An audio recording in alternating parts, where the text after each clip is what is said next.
This is the reality of trucking. It's the Trucker Ray Podcast. Coming to you from somewhere in North America.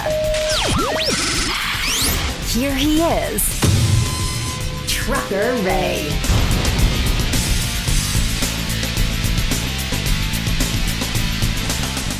Hey friends, it is Trucker Ray and welcome to the Trucker Ray Podcast. Show number 1, the premier podcast of the Trucker Ray Podcast. Thank you so much for joining me, and it's great to have you along for the ride.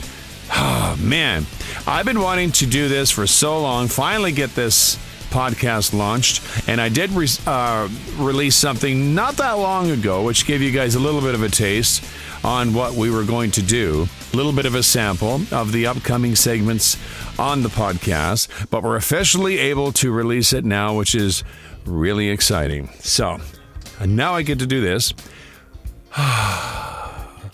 It's a sigh of relief. It really is, that we finally have this thing launched. And again, it's so nice to have you with me.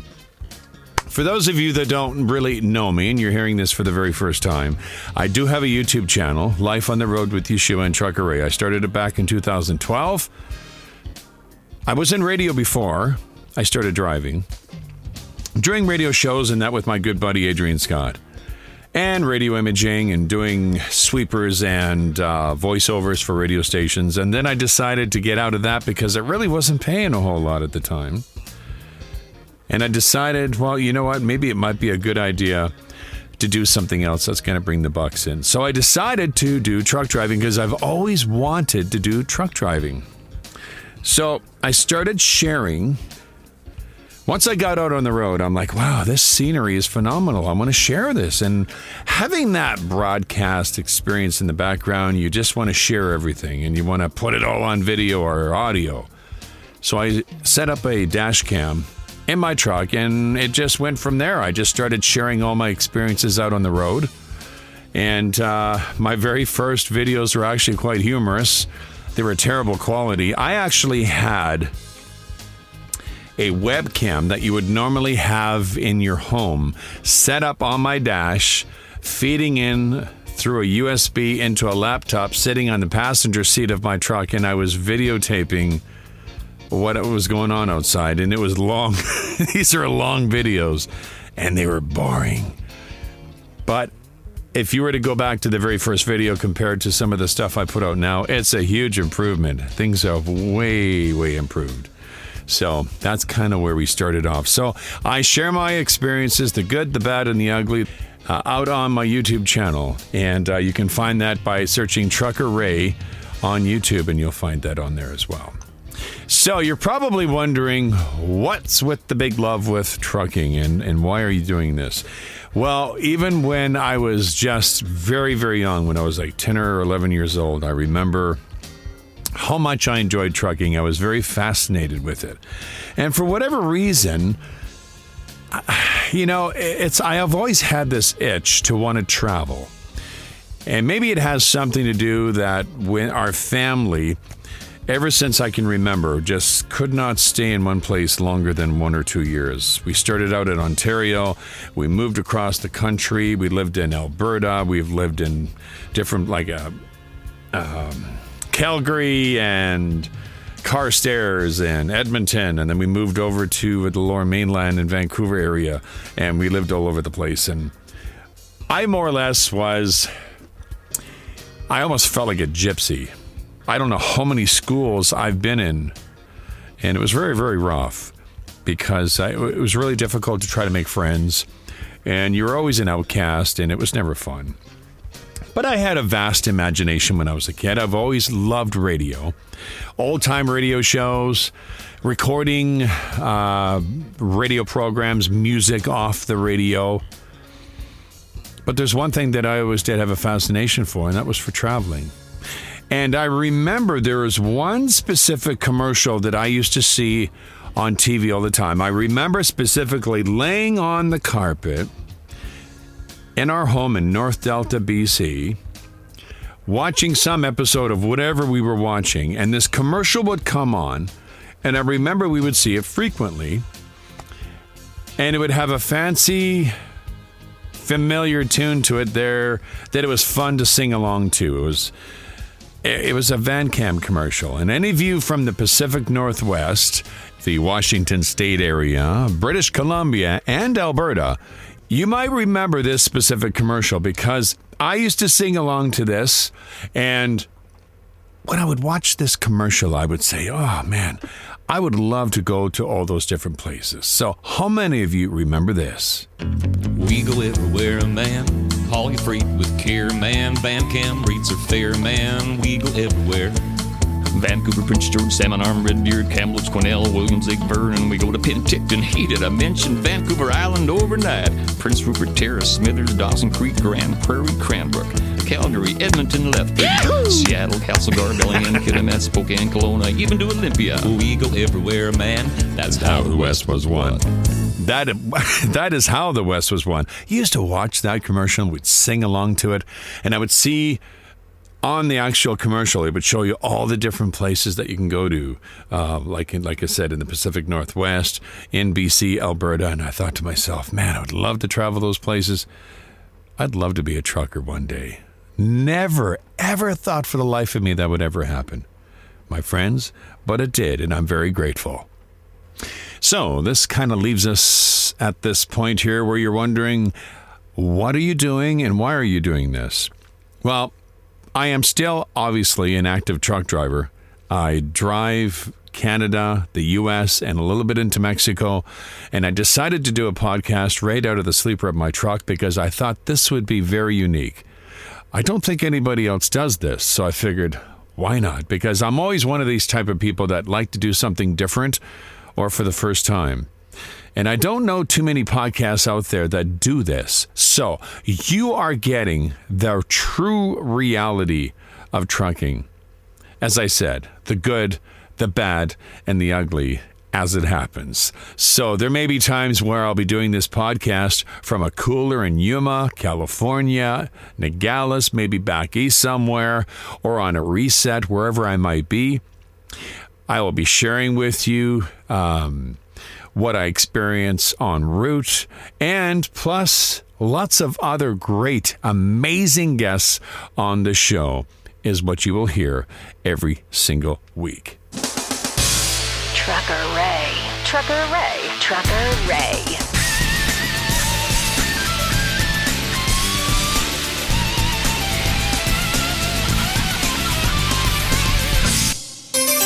Mailbag. Mailbag. Oh yeah, let's dip into the mailbag. This email is from Ken.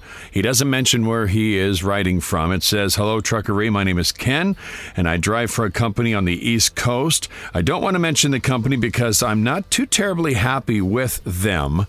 I am looking for an alternative to further my career. I wanted to express how difficult it is to find a decent company out here, but I haven't given up on finding the right company yet. They got to be out here somewhere. I have found your YouTube channel to be very comforting, and I know your podcast is going to be a great encouragement to my day. Love to hear what you have to say about the difficulty of finding a good company. All the best, and may God bless you, Ken. Well, thank you very much for your email, Ken, and I share your frustration. I think there's a lot of drivers out there that also share that same problem. It is very difficult out there to find the right company because companies out there, they have all these wonderful promises. They have sign-on bonuses. Usually that's actually a huge negative if you see a company that has this $5,000 sign-on bonus and then they end up paying you like $100 per paycheck for the next 5 years if you sign that little contract. And sometimes you'll be recommended to a company by a friend and that turns into a disaster. So how do you make the right choice? You know what? It's very, very difficult because you can't just go to a company profile on Google and look at the reviews because everybody is going to have an opinion. I have been at companies before where people just absolutely complain and say they're absolutely no good. And I had a great experience. It depends on the individual. It depends if you're a troublemaker. There's going to be a lot of trouble. Like, I'll give you an example.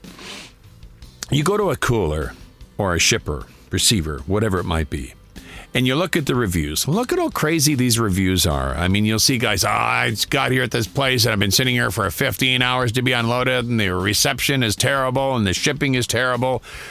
And then I get in there thinking I'm in for this nightmare, and everyone's really friendly. And as long as you're professional and you're friendly, you get in and get out. Everybody's got an opinion. So my perspective on things are a little bit different because whenever I decide to go to a company, I pray about it. I'm not afraid to admit that. I'm a Christian driver, and I pray about it. I pray to find out whether or not this is the right decision. I pray for peace about it. And I have made mistakes. I have been to companies before where I thought was going to be a good fit, recommended by somebody else, and it ends up turning out to be bad. And also, I've been at other companies where they were just phenomenal. And they have one. I'm not going to mention the company, but I went to this one company. I was up in Canada, and they did LTL, and they drove right across Canada. And it was a really good company. They had excellent terminals in every city, really top-notch equipment, great staff. I mean, it was a dream job. It really was. The problem is they had one policy that I couldn't handle, I couldn't live with. And they slip-seated their trucks, which means I would spend 2 or 3 weeks at a time out on the road in my truck, come to the terminal, and then take off 2 or 3 days, or whatever it was, even one reset, even a 36-hour reset, go home and buy groceries and whatever. And I realize, I forgot something in my truck. I go back to my truck, and it's not there. And I'm like, where's my truck? Oh, it's on its way to Vancouver Island. You got to be kidding me. What about all my bedding and everything? Who's in it? So someone else is sleeping in my bed. Who knows what they're doing in the truck? As for dropping food all over the place. And when I did get the truck back, there were sunflower seeds all over the place, and the guy was a smoker. And that was a deal breaker for me. And that was a great company. They had that one policy. So you know what? What I would do, Ken, is do your searching out there and ask a lot of questions, because this is your career. This is going to be your choice. Ask them the questions. All the things that concern you. Do they slip seat? What kind of time off can you get? Are you able to live out of the truck? Do they have restrictions? I know some companies that do not allow the driver to drive the truck around at all on the reset, even on personal conveyance. And you might think, why would they do that? Well, because I guess too many drivers don't know how to use the personal conveyance. And when they move the truck, they accidentally put themselves in drive mode. And now they've ruined their reset. Now they have to sit for another 36 or another 34 hours. So they restrict them from even using personal conveyance. They restrict them from even using, even moving the truck during their reset, which is ridiculous, because that's what personal conveyance is for. So the driver can go do his laundry, get his groceries, etc. So Ken, again, I feel for you. I know what it's like, but remember, put this thought in your mind. When you're looking at companies, don't think they're interviewing you. You are interviewing them. This is the reality of trucking. What am I doing? It's the Trucker Ray Podcast.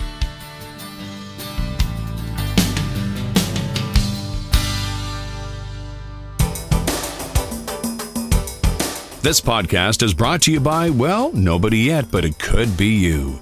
If you have a product or a service that you think that would benefit our listeners, send me an email today at truckerray7@gmail.com. That's truckerray with the number 7 at gmail.com. And let's talk sponsorship. Rant or rave. Rant or rave. And I have a rant today for you. And this is something that I find incredibly frustrating and incredibly annoying. And I think a lot of you would agree with me. I did find a story online. I'm not sure who the author is. It's just someone posted this, and I'll read this because it coincides with my rant. And I'm going to make this very clear. I don't do this. I just don't do this, what I'm going to read here. I don't know. A lot of guys do it, and you see the evidence of it everywhere, but I don't do it because I just don't feel comfortable doing this. I like to use a regular bathroom. Okay, the article says some guys go in jugs. You don't want to do it, but it happens. It's just that it's hard to find a place to stop you can actually fit your rig in. And you can only drive so many miles holding it in. Now, you mix that with the fatigue, the hypnosis you get watching the road hour after hour. You run the danger of doing some stupid stuff. If you have to go in a container in my car, I pour it down the drain and get rid of the bottle the next time I stop, this guy says. A few people are, well, you know what they're called. They throw them out the window. One time I saw one driver coming into a shower at the truck stop, all angry. You could smell the urine on him. To come to find out, he'd been so zoned out, he tried to throw the bottle through the window without remembering to roll the window down. And it splashed all over him and the cab. I'm sorry. It looks good on ya. My rant is, for crying out loud, will people please stop throwing these bottles out the window? You see them on the on-ramps, the off-ramps. You see them at truck stops. Nobody wants to look at these things. And for one thing, they were considered hazmat.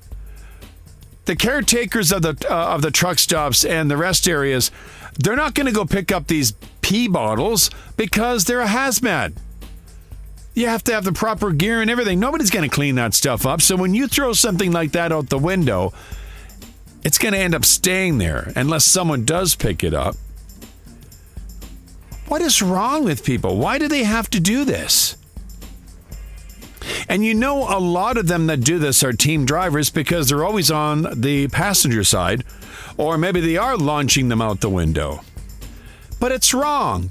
Use a rest area. Use a bathroom at a rest area. Use a truck stop. Or if you can't do that, stop somewhere, dump them out in a drain or in the grass, and dispose of the bottle. Don't make somebody else clean up your mess. It's disgusting. Thank you very much. So do you think I rubbed a few people the wrong way? Yeah, more than likely. This is the reality of trucking. It's the Trucker Ray Podcast. Mailbag.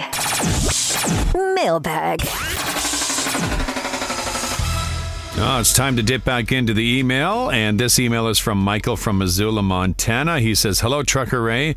Been watching your videos for at least 5 years, and I will admit your channel is my favorite YouTube channel." Well, thank you, Michael. A little sad that you won't be putting the videos out as much as you usually do, but I do understand how much work it is. Well, Michael, it's not even so much on the amount of work that it is. It's just I've got some other projects I am working on, and I'm giving them top priority. Besides, we've got a whole lot of videos on our channel for a lot of people to enjoy. So maybe we're just taking a bit of a break. We don't know yet. Anyway, he continues by saying, I got into trucking last year, and I have to admit that your channel inspired me to get my CDL. And you know what? I appreciate that, Michael. I hear that a lot from people. I'm recruiting people into the industry, and I don't even know it. It's just kind of funny. The only struggle that I have now is I have no real personal life, and I was wondering, how do you juggle a personal life and your trucking career? I currently do not have anybody in my life, but I would like to meet somebody, but not sure how well this would work. What do you suggest? Michael. Well, Michael, I'm certainly not a Dr. Phil. I will say that I have had relationships in the past while driving, and some of them, obviously they didn't work, or I would still be involved or even be married by now. What it all comes down to is finding the right gal, and if you are a woman out there thinking the same thing, finding the right guy that is going to be understanding to what you do for a career. There are a lot of, I'll talk directly to you, Michael. There's a lot of gals out there that don't mind their man being on the road for 2 or 3 weeks at a time, or whatever it is, and then they have this nice warm reception when they come home, and they get to spend some time together, and a lot of them don't mind, and they have friends and family that keep them company during the week, and then their man is out for a couple of weeks, and sometimes they don't mind. Get him out of here. I don't want him in my face. In other cases, you might meet someone that wants you around all the time, and they don't like the idea of their guy being gone that long. I think what it all comes down to is finding a gal that's going to be understanding to what your career is all about. And my best advice to you is to be very upfront, be very forward with them on what you do and what you know, etc. And maybe even tell them, hey, you know what, when we get married, you know, maybe then we could go out and do the traveling together. Or you might even find another driver out there that is also, or should I say a female that's a driver, and you guys could team together or spend time together. And I do know there are married couples out there that they're not even necessarily team drivers, but they are together and they like to be out on the road together. So I know that it can work for some situations. But again, like I said, when you are looking for somebody or trying to meet someone, no matter how you're doing this, I don't recommend dating sites, that's for sure. If you're a churchgoer, maybe you'll meet somebody in church. Or if you are a believer, this is what I would do. I would be praying and asking the Lord to bring someone in your life. And when it's the right timing, it'll happen. So I wouldn't say rush it, Michael. If you just got into driving, I would say enjoy that time out there. When I was involved with a relationship a couple of years ago, or 3 years ago, maybe it is now, I enjoyed coming home and seeing her, and it was nice. It was nice to have someone care about you. But I also felt really guilty because I was on the road for 2-3 weeks at a time, and I didn't want to be rushed to come home. I wanted to be able to do my job out there because I enjoyed being out on the highway. So I didn't think it was fair to her to not give her that time for somebody in her life that she would want around more. She wanted somebody home more often, and I couldn't provide that. So we ended up ending the relationship. And it's a good thing I did, because she got married not even 6 or 8 months later. She didn't waste any time getting married. So she was obviously looking for a husband. And maybe it's good it didn't work out that way for us, because I want someone who's going to want me and not just, a husband in her life, And so I've decided that I am just going to focus on my career. I'm just going to focus on what God wants me to do. And if it's His will to have someone in my life, then she'll come into my life and it'll work out perfectly. So again, Michael, just try to remember, you just got into this career. Get out there and enjoy it. And like I said, if you're a believer, then just pray and ask the Lord to bring the girl into your life at the right time. And you know what? I really do believe that'll happen for you. Thanks again for your email, Michael. I appreciate it. If you would like to send me an email for the podcast, you can send it to truckerray7@gmail.com. That's truckerray with the number 7 at gmail.com. This is the reality of trucking. I'm only 3.5 years old. It's the Trucker Ray Podcast.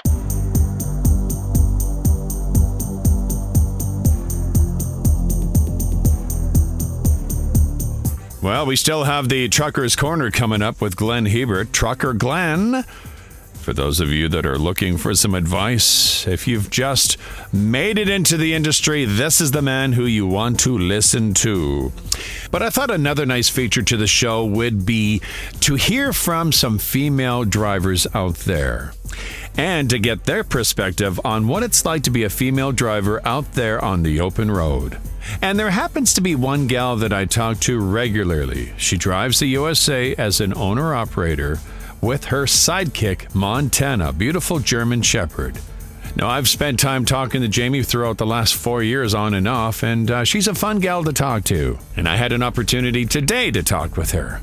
Hey there, Jamie. How are you today? I'm good. I can't complain.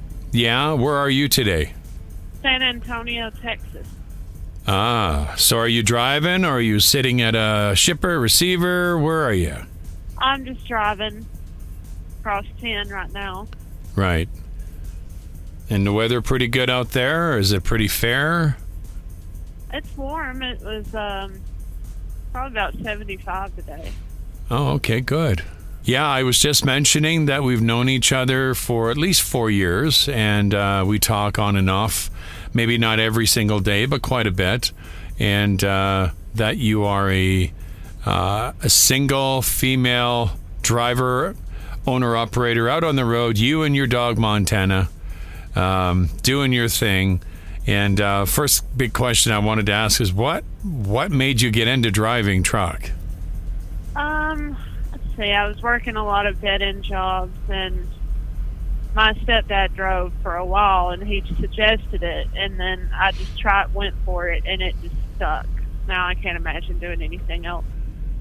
So, I guess, the biggest thing I want to know, and I'm sure others would like to know, how safe is it for nowadays for a woman out there on her own, out on the road by herself? How safe is that?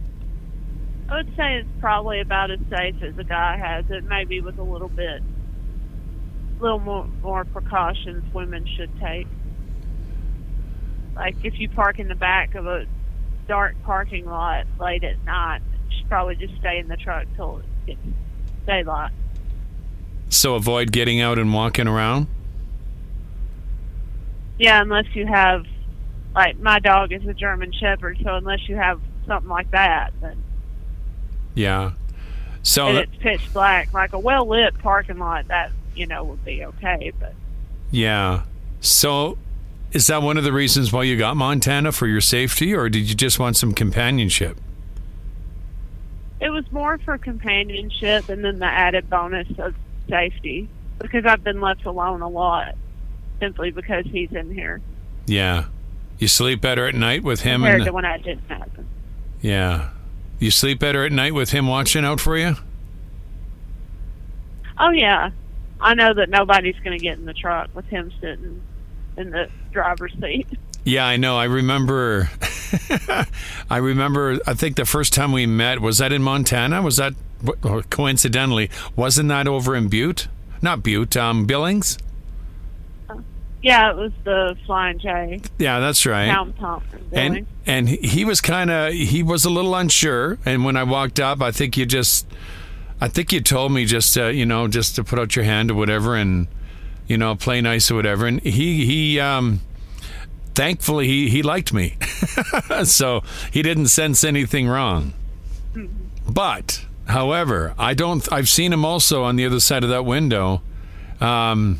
He can get pretty vicious, so I would not want to get into the truck either if I was somebody else, especially if I seen him sitting in the driver's seat. So would you recommend to other women out there that are starting in the industry and they're going to be on their own, that maybe it's a good idea that they get themselves a companion, like a good dog that's going to protect them? I would say, especially for women, is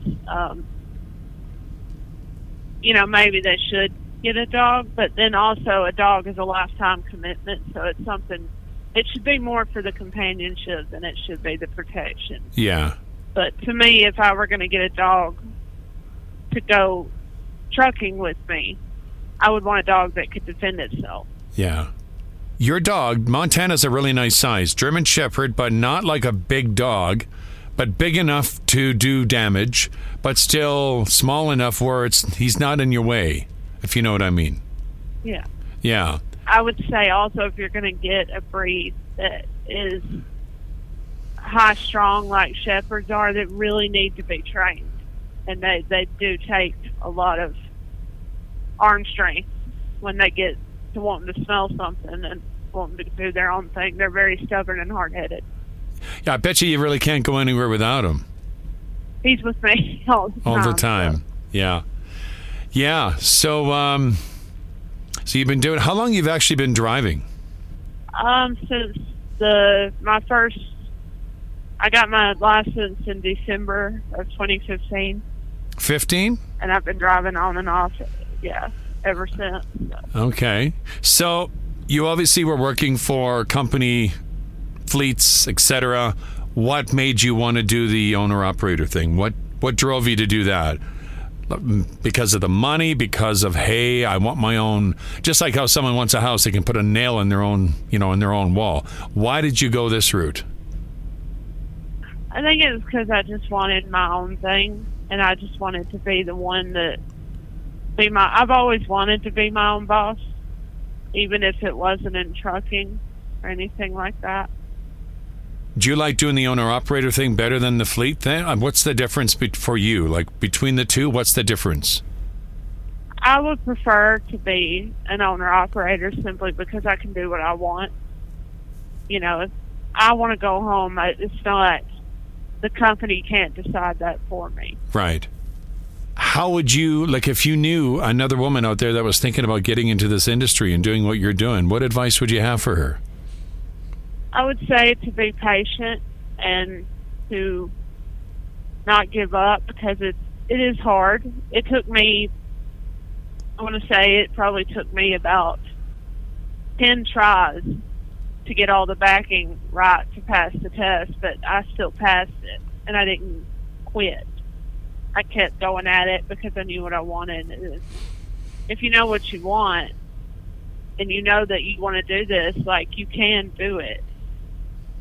You just have to put forth the effort into it and not playing the victim. And because this is still a man's job, and if you are not tough and you don't get thick skin, so to speak, they will literally make you cry.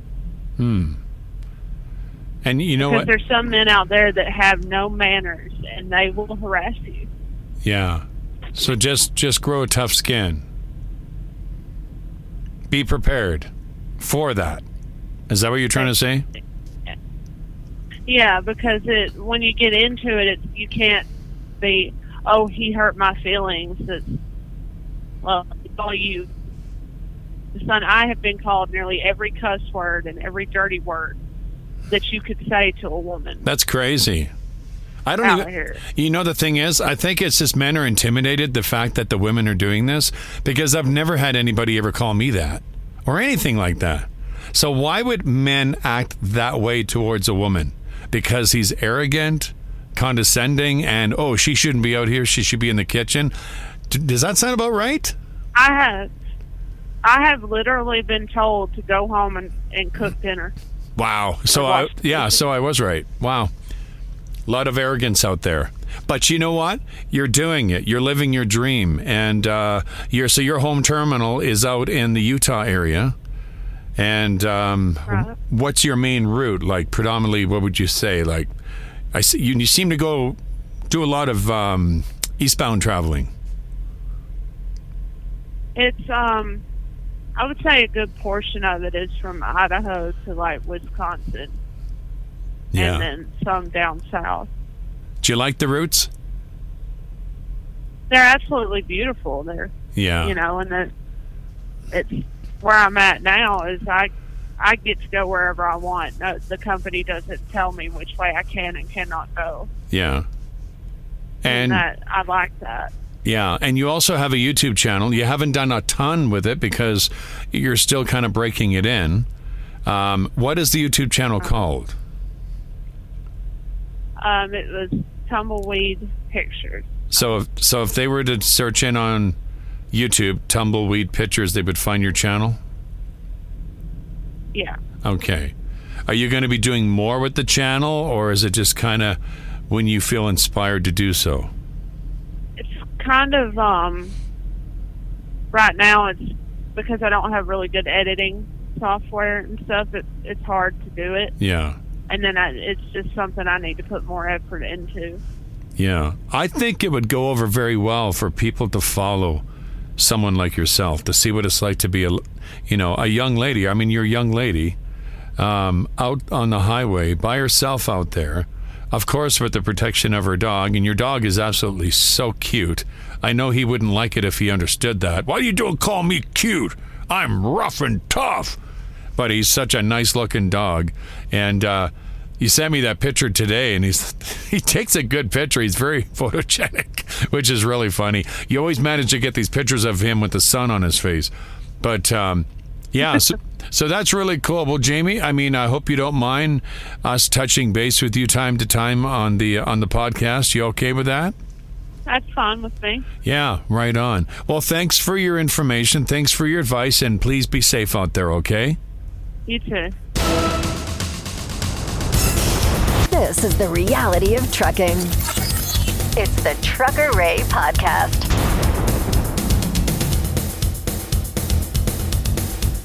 Well, what do you say? What do you say of episode number 1? Going pretty smooth, I'd have to say. If you would like to be interviewed, if you think you have something to contribute to the podcast that you think that would benefit other listeners, other drivers, be sure to email me at truckerray7@gmail.com. Truckerray with the number 7 at gmail.com. Love to interview you. Doesn't matter if your job has something to do with the trucking industry. I want to talk to you. All right, friends, it's time for a rave. Rant or rave. Rant or rave. Now, friends, I could not help but get totally excited about this rave because, and I'll give you a little bit of history behind it. Our company has been predominantly filling up at the Flying J's ever since I've been working here, the Flying J and the pilots. And I guess they're okay. I mean, there's some stores that are nice and some that are run down, and well, you kind of have mixed emotions on where you go. But lately, because of better fuel savings, we have been told that we are now to fuel at Love's. And I know a lot of drivers like to fill up there for whatever reasons, but I've never been a huge favorite of going to Love's travel stops, basically because you can never get in there. They're always jammed. Like, for example, I was in Ely last night, and I was parked at the Love's because the highway was closed. Highway 6 out of Ely was closed in Nevada. And when I woke up, everybody was jammed in here. They were finding a parking spot anywhere they could in this Love's. But across the street, there's a Shell, which had a big, huge parking lot. And just down the road was a Chevron, where there's another big parking lot. But they all have to jam into the Love's, which is a little frustrating, and that's what you see. And a lot of the time, their parking stalls are very, very narrow. So I choose to park elsewhere. However, the night before, I stopped in Bliss. And this is my rave. The Love's in Bliss, Idaho. Phenomenal travel stop. Huge parking lot. And there was even oversized loads parked in there, and there's still plenty of room for everybody else. But the part that really had me going is when I went into the store. It was so clean in there, I thought for sure that this place had only been open for at least a year. The bathrooms were spotless. The showers were spotless. The crew was so friendly. Fresh water out there on the island so you could wash your windows with. I just couldn't believe how well maintained that place was. And I asked one of the ladies there, I said, how long have you guys been open? She says, I think we've been open a little over 3 years. And I went, wow, I can't believe how nice of a travel stop this is. And she was really grateful that we and there was another driver that was with me too that was actually complimenting, yeah, this is really well kept. You guys do a nice job here. Because not only that, like I said, lots of parking there, very clean facilities in there. There's a McDonald's in there. I think there's also a Subway. There's a restaurant across the street. So I have to rave about this place because one of my very first experiences of staying at a Love's, I've stayed at Love's before, like the one in Troutdale in Oregon. Thank goodness that they tore that old building down because that place was terrible. And they rebuilt the Love's there in Troutdale in Oregon on the I-84. I never had as good of an experience as I did when I was in Bliss, and it was just phenomenal. So if you're ever traveling down the 84 and you're going through Idaho, stop at the Bliss travel stop there. The Love's over there. They really are. And that really is an amazing location, and I don't think you'll ever struggle with finding parking in that place there. And they have everything you need in there. So there you go. There is my rave for the week.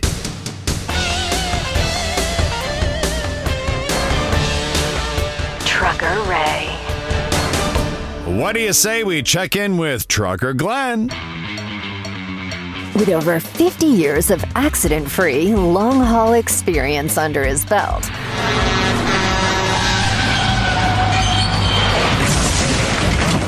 Plus an extra 20 pounds. This is Trucker's Corner with Trucker Glen. Hey, Glen, how you doing, my friend? I am wonderful, and I'd like to congratulate you before we start on your new venture, your new podcast. I think it's great, and it's you're going in a good direction. Yeah, well, you know what? It's a real honest pleasure to have you joining me every single week. I mean, I remember the very first interview we had, and we had very good chemistry there, and we went back and forth, and I thought that was a fun interview, and it would be fun to be able to do that again.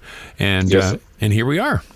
Great to be here. Yeah, so I'm glad you're here. So for those out there that don't know who Glen is, Glen, why don't you give our listeners a brief introduction of who you are and the experience that you have? Alrighty. Well, when I was 5, everything was a truck, a stone, a rock, stick, you name it. It was a truck, and my dad was a trucker. So I grew up around trucks and going with him on the truck. And when I was old enough to get my license, I was out on the highway. I actually went from Vancouver, British Columbia, up to Vernon, just as green as grass. But we made it up and made it back. And I've been driving for 50. I almost made it to 51 years, and I've been all over North America. I've been a driver trainer. I've been a supervisor. Anything that has to do with trucks, I've gotten lots of experience with it over the 51 years. Yeah. So basically, how old were you when you started driving? Like when you first got into a truck? I was 16. 16. Were you able to drive then? Were you allowed to? Yes, I drove. When I went to get my license, the guy that I was working for lied for me. So I was able to get it. They had chauffeur's license in those days. They didn't have class license. So I was going for my chauffeur's license, and he said, "What are you doing?" And I said, "Well, I'm putting it down for the truck I drive." And he said, "Put it down for the biggest truck on wheels." He said, "I'll sign for it." So that's what I did, and away we went. So let me ask you something. So you got what? What do you have right now anyway? You have, what is it, 5 million miles accident free, or what do you have? I think it's close to 4 million, a little over 4 million miles, accident free, ticket free. Yeah. Yeah. So 50 years driving. Yeah. Yeah. So do you think that qualifies you to give the listeners some advice? Do you? I would certainly hope so, Ray. All right. Yeah. So what do you have for us today? Like, what do you want to talk about? Well, I thought we'd start out at the beginning before you even go out on your trip. Because I see a lot of drivers who run out of the coffee shop and jump into their truck and away they go. Yeah. So I want to go back the night before you even go on your trip. Have you been out drinking? Did you get drunk the night before, so that when you wake up in the morning, is your head clear? Are you ready to roll, or are you nursing a hangover, or did you have a fight with your wife and you're leaving the house angry? But you know what? Before you go into that, you make a very good point here. Even if a person is if they've been drinking the night before, and say they've been really tying one on with a bunch of friends, the morning rolls around, they're a little bit, okay, fine, I'm not feeling my greatest, and they're getting ready to go on the road. Do they not still have an alcohol blood content in the morning? Yes, they do. I think it takes 24 hours. Somebody said 18 hours, but I think it's probably closer to 24. Yeah, so that's actually dangerous, isn't it, to even do that? You're risking your whole license. Yeah, when you climb in that truck after 4 or 5 hours sleep, although you feel like you're okay, you're still impaired. Yeah. You need to, like when you get to your truck, you got to make sure especially in the wintertime, you got to make sure all your equipment is there. Do you have your tire chains? If you do have your tire chains, did you pull them off the rack and make sure that the cross links aren't broken, so that when you get to the hill, you're hooped. You're either going to pay a towing bill to get up the hill, or a towing bill and a fine that DOT gives you. Right. And the flares, the flags, the whole 9 yards. You got bungee cords to even tighten those things up. Yeah. And if you get to your truck and it's a flat deck where you have a load, check the straps, check the load, make sure everything's intact. Yeah.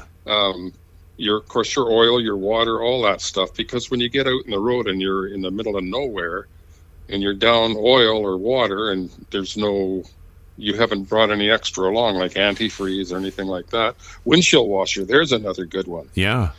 You know, I've ran out of windshield washer in Ontario, and my gosh, you just about couldn't drive because of your windshield got so dirty. Yeah. And having spare wiper blades too in the jockey box, that's important. And how many guys don't even have that?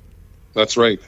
I'll give you an example. I was watching another trucker blog the other day, and it was a day in the life of a logging truck driver. So the scene goes on to his truck. It's snowed the night before, so it's full of snow. And this guy walks up to his truck, opens the door, sticks the key in, and from the ground fires the truck up. Now, he hasn't checked his oil, he hasn't checked his water, he hasn't checked his fan belts, all the things that you need to go through before you even start your trip. And then he hops into the truck and goes. And I shut it off because I thought, I don't even want to be watching this. He didn't check lights, he didn't check tires, nothing. He just hopped in the truck and left. And I see so many drivers do that, like if they stop at a truck stop overnight and, maybe you stopped along with them. Yeah. They fire the truck up without checking anything, go in and have breakfast, come out and go. Do the lights work? Are the lights clear from snow? There's so many things. How about your tires? Well, yeah. I heard a driver say, well, I checked them the night before. Yeah. Well, what if you had a slow leak and now it's flat? Exactly. There's a lot of guys that don't even check. Like I've been at truck stops where I see a guy get up, your lights come on, in the sleeper or whatever. They go in, get their coffee, come back, and they leave. They don't even check to see if their tires are even inflated. And lug nuts and all that sort of thing. I mean, this sounds rather cliche when you say things like that, but we're professionals out there, and I'll tell you, nothing bugged me worse than I got pulled into a level 1 DOT check, and there was something simple that I got written up for that I was neglectful to check, and there you are, you have a fine. Like even your appearance when you get out of your truck, and you're going to the inside to the scale shack or the DOT or whatever, they look at that. They look and because if you have your appearance is good, your language is good, you're a professional. Yeah. And it seems to really be lacking that these days. And also, what is the condition of the cab of your truck? I saw a guy when you and I worked at Challenger. There was a young fellow that had been sitting for a week, and he had the door of his truck open, and I looked inside, and there was banana peels and orange peels. I don't think the floor had ever been swept. Like the dash was full of dust and stuff. And I said to him, how long you been sitting here, son? Oh, he said, I've been here for a week. And I said, well, in that week, you think you could have cleaned your truck out? Yeah. I mean, that's part of being a professional. A DOT or state trooper or RCMP opens that door and sees the mess and the condition the inside of that truck is in. They're going to think, what kind of a driver is this? Yeah, and how safe is that? I mean, what's rolling around underneath this guy's pedals? And if he's that lackadaisy on the inside of the truck, what's the rest of the truck like? No kidding. And I just see so much of this stuff, like the trucks that are going down the road, like on my way downtown or on my way to work, I'll follow a truck and I'll think to myself, this guy didn't do a walk around because you can't even see his taillights. Yeah. So, it's really sad. This just seems to be that, they're rather than be professionals, they're out for a paycheck, and that's about all. Yeah, and they're always in a rush. Always in a rush. Like I remember several times just hitting the brake checks in BC. And you'll see a guy pull up, he'll get out, he'll thump his tires, and I'm like, why didn't he wipe off his taillights? Taillights are full of snow, whatever it is. And it's crazy. Or a lot of them, they don't. They pull up to the brake check, they write down in their book that they stopped, and they keep going. They don't even get out. Well, I think I said this on our last interview. If you were going in to get operated on by a brain surgeon, you would hope that he hadn't been drinking the night before. You would hope that he has a valid license to do what he's doing and the knowledge that he's doing. I mean, you put your hands, your life into their hands, and basically the public is putting their lives in your hands. Because, you and I both know, I mean, we've seen these wrecks on the road that are caused by either speed or improper equipment, and it's just a lot of it is not necessary. Yeah. So if we were going to say even have the top 5 things, I know you probably haven't written any of this down. I'm just asking you now. If we were to think about at least 5 things that are really important that a driver should or should not do before they get into their truck and they start their journey wherever it is, I would say probably one of that is to make sure they have more than enough sleep, because how many drivers out there actually are driving an excessive way where they're only getting like 3 or 4 hours of sleep a night, and that catches up with you. Yeah, and the more detriments that you have, you'll find that the drivers they think they're going to be late for their destination, so speed is a big factor. Right. I know a lot of companies monitor that now, but speed is I've noticed is rampant. Like these trucks aren't just doing 10 over; they're doing 20 or 30 over. But anyways, the 5, I would say your tires, your brakes, your equipment like tire chains, blah blah, and your load. Make sure your load is secure. If you've got straps that are frayed, and you go into a corner and that load starts leaning and puts extra pressure on those straps or chains, are they going to be able to handle it? And of course the wheel lugs and nuts on your wheels. Make sure that there's no rust marks coming down from them, because that means 9 times out of 10 you got loose nuts on your wheels. Right? Yeah. So those are the just basic things that can hurt people. Yeah. And I think that's the most important. Like, is a tire going to blow out and maybe hit a car and cause the car to go into the ditch or into another car? Or and do whatever. The tires have the right PSI in them? And how many people actually check their PSI? Yeah. Yeah, I think I wanted to start the show off by just convincing or trying to make everybody look at being a professional, because that's what you are. Yeah. When that truck leaves the yard, it's your truck now. It doesn't belong to the company. It's your truck. You're responsible for it. Yeah. Because the first thing the owner's going to say when the cops say, well, you wouldn't fix your truck. Well, he's the professional. Right. He shouldn't have taken it out. And another thing I think is good, the scales. I've heard lots of drivers complain about scales. Mm-hmm. Scales is a driver's best friend, because if you got a boss that won't fix your truck, pull in and say, hi, can you check my truck out? My boss won't fix it. Yeah. You can volunteer. You can volunteer and ask for a level 1. Yes. Yeah. And the thing is, like,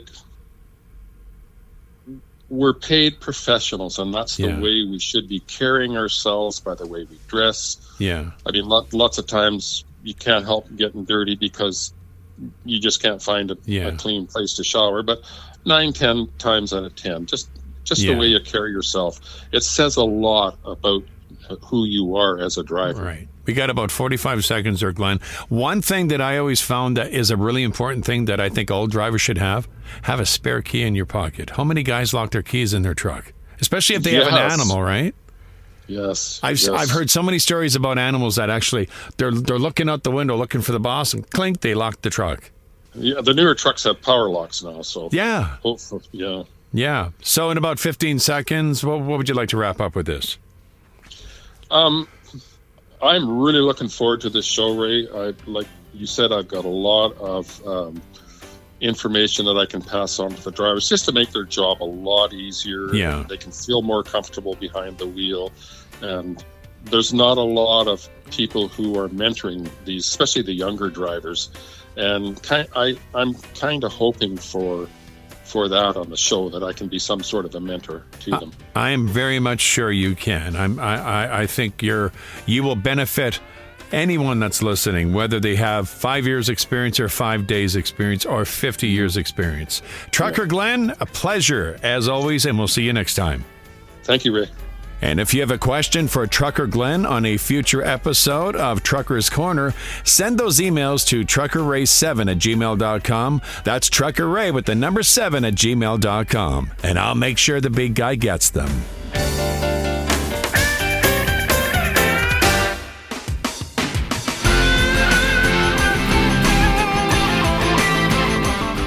Well, my friends, that is all we have for you this week. I hope you've enjoyed our premiere broadcast of the Trucker Ray podcast. Special thanks to Jamie for joining me earlier, and of course, Trucker Glen. Have a great day, everyone.